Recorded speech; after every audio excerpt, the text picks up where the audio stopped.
जैन एकता अभियान में जुड़ने के लिए व्हाट्सएप पर जय जिनेंद्र सेंड करें 9059054563। गौतम स्वामी सामने बैठते थे, बायां घुटना ऊंचा करके बैठते थे, हाथ जोड़ करके बैठते थे और उनका चेहरा, उनकी आंखें विस्मित हो जाती थी। जब हम कोई नया अचरज भरा, कभी आपने जादूगर को देखा हो, जादू के दृश्य देखे हों, और जादू के जब दृश्य देखते हैं ना तो कैसे आंखें फाड़ फाड़ करके देखते हैं कि कहीं कोई दृश्य चूक न जाए, और जब देखते हैं तो कैसे विस्मित हो जाते हैं, अरे कैसे हो गया, ये हाथ इसमें डाला और कैसे कबूतर निकला, ये कैसे हो गया, विस्मित हो जाते हैं। उससे भी कई गुना विस्मय गौतम स्वामी के हृदय में परमात्मा की वाणी जब प्रकट होती थी, परमात्मा की वाणी जब प्रसारित होती थी, तब गौतम स्वामी विस्मित हृदय से विमह्यो सुनै सबम, विस्मित हृदय से परमात्मा की देशना श्रवण करते थे। वो विनय भाव उनके अंतर में था, और उनका विनय भाव भी कैसा, हमारा विनय भाव अनुभव करना, हमारा विनय भाव अनुकूलता में टिकता है या प्रतिकूलता में टिकता है? किस में टिकता है, अनुकूलता में या प्रतिकूलता में? अनुकूलता में टिकता है। हम खूब वंदना करते हैं, हृदय से गुरु भगवंत को वंदना करते हैं, अरे गुरु महाराज भी बड़ा आशीर्वाद दे, खूब प्रसन्नता से बात करे, एकदम मुस्कुरा करके आपसे वार्तालाप करे, कि आपकी सहायता पूछे, आपके बारे में दो बातें सुने, आपके हृदय में प्रसन्नता आ जाती है। लेकिन कभी कभी ऐसा हो सकता है कि गुरु महाराज का ध्यान कहीं और हो, और आप आए और वंदना की, और आपने 2 बार बोला महाराज साहब मथन वंदामी, और गुरु महाराज का ध्यान नहीं रहा, फिर बोला मथन वंदामी, गुरु महाराज का ध्यान नहीं रहा, तीसरी बार मथन वंदामी बोलते समय आपका चेहरा कैसा होगा? दोबारा आएंगे और तुरंत एक वाक्य आपके मुंह से निकलेगा कि गुरु महाराज पैसे वालों को धर्मलाभ देते हैं, हमको थोड़ी देते हैं, और हर व्यक्ति अपने आप को गरीब मानता है, ये सबसे बड़ी समस्या है। गुरु महाराज तो उनको धर्मलाभ देते हैं, हमको तो देते नहीं। कितनी जल्दी हमारे मुंह से ये वाक्य निकल पड़ता है, और वाक्य निकलने का कारण क्या है? पहले 20 बार धर्मलाभ दिया हो वो भूल जाते हैं, एक बार नहीं दिया वो याद रहता है, और एक बार नहीं दिया वो कहना गलत है, एक बार नहीं दे पाए, ध्यान नहीं रहा। अन्यथा साधु संतों के लिए तो वसुधैव कुटुंबकम है, वहां पर न तो अमीर गरीब का भेद है, न छोटे बड़े का भेद है, न ओसवाल पोरवाल का भेद है, न जैन और सनातन का भेद है, किसी भी प्रकार का भेद साधु संतों के पास में नहीं मिल सकता, हो ही नहीं सकता। पंच महाव्रत जिन्होंने लिए हैं उनके लिए सारा संसार उनका अपना अंग है, कोई भेद हो नहीं सकता। हो सकता है कि किसी कारणवश कभी कभी किसी से कारणवश ज्यादा वार्तालाप करना पड़े, किसी को ज्यादा समय देना पड़े, वो अलग मैटर, लेकिन उनके अंतर की जो करुणा है और उनके अंतर का जो आशीर्वचन है वो सबके लिए एक समान है।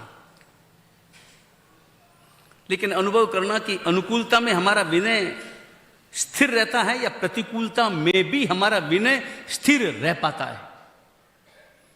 प्रतिकूलता में कभी हमारा विनय स्थिर रह पाता है, थोड़ी प्रतिकूलता मिली। गौतम स्वामी का जीवन आपको पता है ना, गौतम स्वामी गए थे आनंद श्रावक के पास, आनंद श्रावक को धर्मलाभ देने, अनशन किया था, परम श्रावक था, श्रद्धा संपन्न श्रावक था। परमात्मा महावीर के 10 श्रावकों में, 10 महाश्रावकों में आनंद श्रावक की गणना थी। उस आनंद श्रावक ने अनशन किया था, त्याग किया था, साधना की थी, आराधना की थी, परिणाम स्वरूप अवधि ज्ञान प्राप्त किया था, अवधि ज्ञानी बन गया था, लेकिन शरीर एकदम कमजोर हो गया था। और गौतम स्वामी दर्शन देने के लिए पहुंचे, और वहां गए तो आनंद श्रावक को देख करके परम हर्षित हुए, और एक श्रावक की श्रद्धा को देखकर उस श्रद्धा भावों को नमन करने के भावों से आगे बढ़े और धर्मलाभ दिया। और आनंद श्रावक ने कहा कि भगवान अविनय हो रहा है मेरा, मुझे उठना चाहिए, उठकर आपके सामने आना चाहिए, आपको वंदना करनी चाहिए, मगर शरीर मेरा साथ नहीं दे रहा है। मेरा मन आपके चरणों में है, मगर शरीर उठने के लिए अभी योग्य नहीं है। गुरु भगवंत निकट पधारो, मैं आपको वंदना करना चाहता हूं। और गौतम स्वामी आगे बढ़े, निकट गए, धर्मलाभ दिया। और तब गौतम स्वामी ने कहा, आनंद श्रावक मैंने सुना है कि तुमको अवधि ज्ञान हुआ है। और तब आनंद श्रावक ने कहा कि हाँ, पूछा है तो कहा, चला करके नहीं कहा, चला करके नहीं कहा कि गौतम स्वामी आगे पधारो, मुझे भी तो अवधि ज्ञान हुआ है, चला करके नहीं कहा। ज्ञान का प्रदर्शन अहंकार है, ज्ञान का उपयोग ज्ञान की निर्मलता को बढ़ाता है। उपयोग करना अलग बात, और ज्ञान उपयोग के लिए है, ज्ञान अहंकार के लिए नहीं है।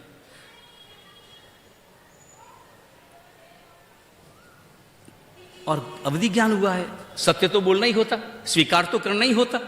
हाँ भगवान, आपकी कृपा से, परमात्मा की कृपा से, प्रभु महावीर की कृपा से मुझे अवधि ज्ञान हुआ है। वहां भी कृपा, ये नहीं कि मैंने मेरे पुरुषार्थ से पाया। अच्छा, अनुभव करना, जो भी ज्ञान प्राप्त करता है वो स्वयं के पुरुषार्थ से या परमात्मा की कृपा से, किससे प्राप्त करता है? मुख्य भूमिका किसकी? परमात्मा की कृपा या स्वयं का पुरुषार्थ? ध्यान रहे, प्रारंभ में परमात्मा की कृपा है, क्योंकि कृपा से रास्ता मिला, लेकिन चलना तो खुद को ही होता है, इसलिए स्वयं के पुरुषार्थ का परिणाम है। परमात्मा कभी भी किसी को केवली बना नहीं सकते, एक व्यक्ति को केवली नहीं बना सकते। एक केवली तो छोड़ो, किसी को सम्यक प्रदान नहीं कर सकते। तीर्थंकर जैसे तीर्थंकर परमात्मा, इतनी शक्ति होने पर भी एक जीव को वे मोक्ष नहीं ले जा सकते। लेकिन परमात्मा इतना ही काम कर सकते हैं जितना काम एक गवालिया करता है। गोपालक गवालिया काम करता है ना। गवालिया एक व्यक्ति है जो गायों को चराता है, जो एक साथ 100, 200, 500 गायों को जंगल में ले जाता है। और उन्हें जब लगता है, गवालियों को महसूस होता है कि गायों को प्यास लगी है, तो गायों को हाँक कर, डांट कर, पुचकार कर, कैसे भी करके पानी के अवाड़े तक, पानी के कुंड तक ले जाता है। लेकिन पानी कितनी गायों को पिला सकता है? पानी कौन पिएगा? पानी को तो गाय को स्वयं पीना पड़ेगा। वो एक भी गाय को पानी पिलाने में सक्षम हो सकता है गवालिया? वो बोल सकता है कि पानी पी, पानी पी। पीना तो किसके हाथों में है? पीना तो उसी के हाथों में। ठीक उसी प्रकार परमात्मा महावीर की देशना हमें रास्ता बता सकती है। चलना तो हमको स्वयं को होता है, स्वयं को चलना होता है। लेकिन आप विनय समझना, आनंद श्रावक ने अवधि ज्ञान प्राप्त किया स्वयं के पुरुषार्थ से, स्वयं के साधना से, स्वयं की आराधना से। लेकिन प्रकट क्या किया? परमात्मा की कृपा से। इसी का नाम विनय है। परमात्मा की कृपा से मुझे यह अवधि ज्ञान मिला है। और तब गौतम स्वामी ने पूछा कि तुम अवधि ज्ञान में ऊर्ध्वलोक, तिर्यक लोक कितना कितना देखते हो, अधोलोक कितना देखते हो? तो उसने बताया कि अवधि ज्ञान में ऊपर में ये दूसरा देवलोक देखता हूं, नीचे पहली नरक देखता हूं, त्रिंच लोक में इतने योजन तक मैं देख रहा हूं। तब गौतम स्वामी विस्मय से भर गए। गौतम स्वामी को लगा कि मैंने तो परमात्मा महावीर की देशना में इतना सुना है कि एक गृहस्थ को, एक सामान्य श्रावक को इतना बड़ा अवधि ज्ञान हो नहीं सकता। इतना बड़ा अवधि ज्ञान कैसे हो सकता है? थोड़ा ये अपनी ओर से कुछ मिलाकर बोल रहा है। कहा, आनंद श्रावक, तुम अपनी मर्जी से थोड़ा विस्तार कर रहे हो। तुम्हें दिखाई देता है 100 योजन, तुम बोल रहे हो 500 योजन। तुम्हें दिखाई देता है इतना और तुम बोल रहे हो उतना। थोड़ा बड़ा चढ़ा करके बोल रहे हो, तुम असत्य भाषण प्रयोग कर रहे हो। गौतम स्वामी ने बोल दिया। अब वहां पर चाहते तो गौतम स्वामी अपने ज्ञान का प्रयोग करके देख सकते थे कि इसकी बात सही है ना नहीं। लेकिन गौतम स्वामी का नियम था कि परमात्मा है, मैं अपने ज्ञान का उपयोग कभी नहीं करूंगा, कभी नहीं करूंगा। ज्ञान मेरे परमात्मा का। हमको तो थोड़ी सी शक्ति मिल जाए ना, छोड़ने में 2 मिनट नहीं लगाते। प्रवचन देना आ जाए, थोड़ा लिखना आ जाए, थोड़ा बोलना आ जाए, थोड़ा प्रभाव जमाना आ जाए और थोड़े भक्त बनाने आ जाए, गुरु महाराज उमरा सब बाद में, सब पीछे, 1 मिनट में साइड में रह जाते हैं। और लोग भी उनको मिल जाते हैं। ये बात भी उतनी सही है कि उनको लोग भी मिल जाते हैं। उनके महत्वाकांक्षाओं का पोषण लोगों के द्वारा भी हो जाता है। यही तो पंचम काल है, इसी का नाम तो पंचम काल है। गौतम स्वामी ने कहा कि तुम असत्य भाषण करते हो। आनंद श्रावक ने कहा कि सवाल ही पैदा नहीं होता। आनंद गौतम स्वामी ने कहा तुम्हें प्रायश्चित लेना होगा। तब आनंद श्रावक ने हाथ जोड़ करके कहा कि भगवान, प्रायश्चित असत्य भाषण का आता है या सत्य भाषण का आता है? असत्य भाषण का आता है। तो आनंद श्रावक ने कहा कि भगवान फिर मैं इसका अधिकारी नहीं हूं। आप अधिकारी हो ऐसा नहीं, मैं अधिकारी नहीं हूं। कभी कभी अर्थ वही होने पर भी शब्द प्रयोग बहुत महत्व रखता है, शब्द प्रयोग। और गौतम स्वामी वापस गए परमात्मा महावीर के पास। बेले का पारना था, गोचरी लेकर के आए थे। बेले के पारने एकाशना चलता था, बेले बेले पारना चलता था। और गोचरी लेकर के आए, इतनी दूर से लेकर के आए, 4 कोस दूर से लेकर के आए और गोचरी रखी, आलोचना की और तुरंत पहुंचे परमात्मा के पास और जाकर के निवेदन किया कि भगवान मुझे बताओ, मैं आनंद श्रावक के यहां पर जाकर के आया, प्रायश्चित का अधिकारी मैं या आनंद श्रावक? और तब परमात्मा ने कहा प्रायश्चित के अधिकारी तुम हो, गौतम नहीं। तुम जाओ और जाकर के पारना करने से पहले जाओ और आनंद श्रावक से मिच्छामि दुक्कड़म मांगो।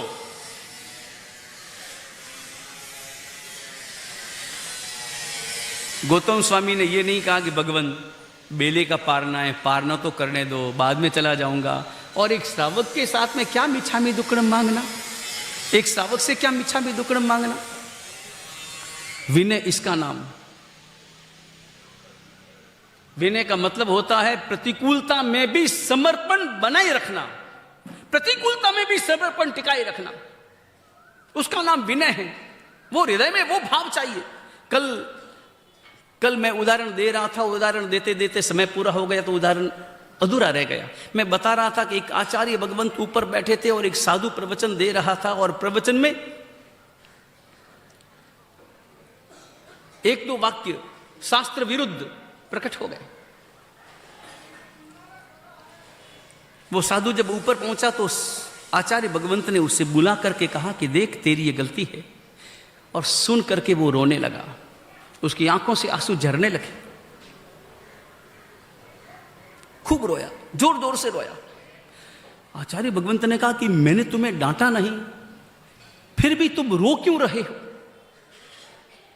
तब उस साधु ने कहा कि भगवान मुझे लगता है आपको मुझ पर भरोसा नहीं है, मुझ पर विश्वास आपका खत्म हो गया। मैंने ऐसी क्या गलती की जिस कारण आपके भीतर का विश्वास जो मेरे प्रति, जो मुझे आज दिन तक नजर आ रहा था, वो खत्म हो गया? मुझे गलती बताओ।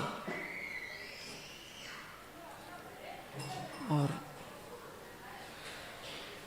उस साधु का समर्पण भाव श्रवण करने जैसा है, हृदय का भाव सुनने जैसा है। गलतियां तो सबसे होती है। आप अनुभव करना, आपको गलती बताने वाला अच्छा लगता है या गलती देख करके भी छिपाने वाला अच्छा लगता है? कौन अच्छा लगता है? वो व्यक्ति जो आपको अपनी गलती बताए, आपको अच्छा कौन लगता है? उपकारी कौन? गलती बताने वाला या छिपाने वाला? आप उपकारी किसको मानते हैं? अच्छा व्यक्ति किसको मानते हैं?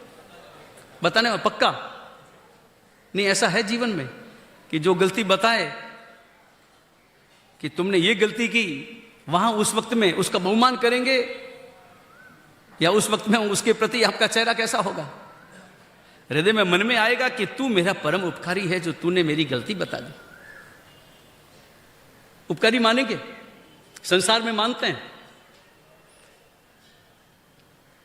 हालांकि आप जा रहे हो कहीं, किसी फंक्शन में जा रहे हो, रिसेप्शन में जा रहे हो, आप एकदम सूट बूट बढ़िया धारण करके जा रहे हैं, लेकिन चलते समय आपने चेहरा दर्पण में देखा नहीं, जल्दबाजी थी और निकल पड़े।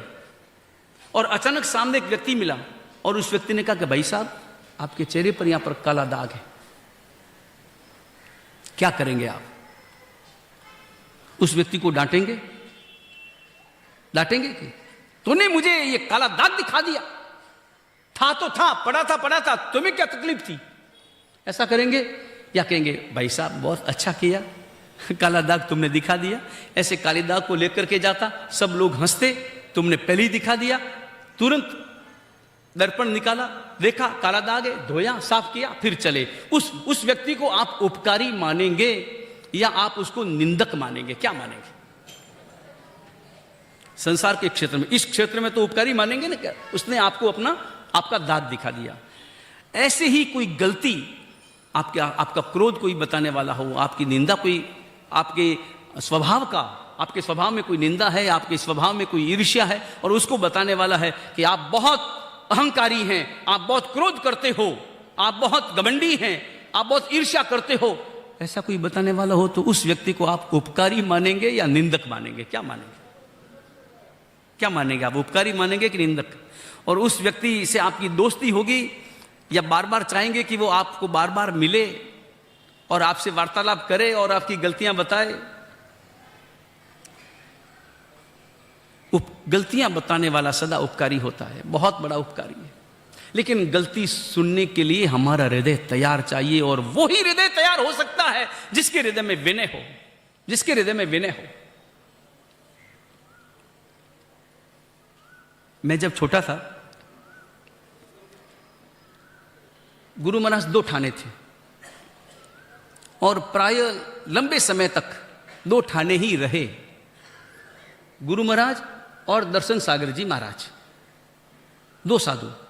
या मद्रास में भी पहले जब चातुर्मास हुआ 65-70 साल पहले, तब भी 2 ही ठाणे थे।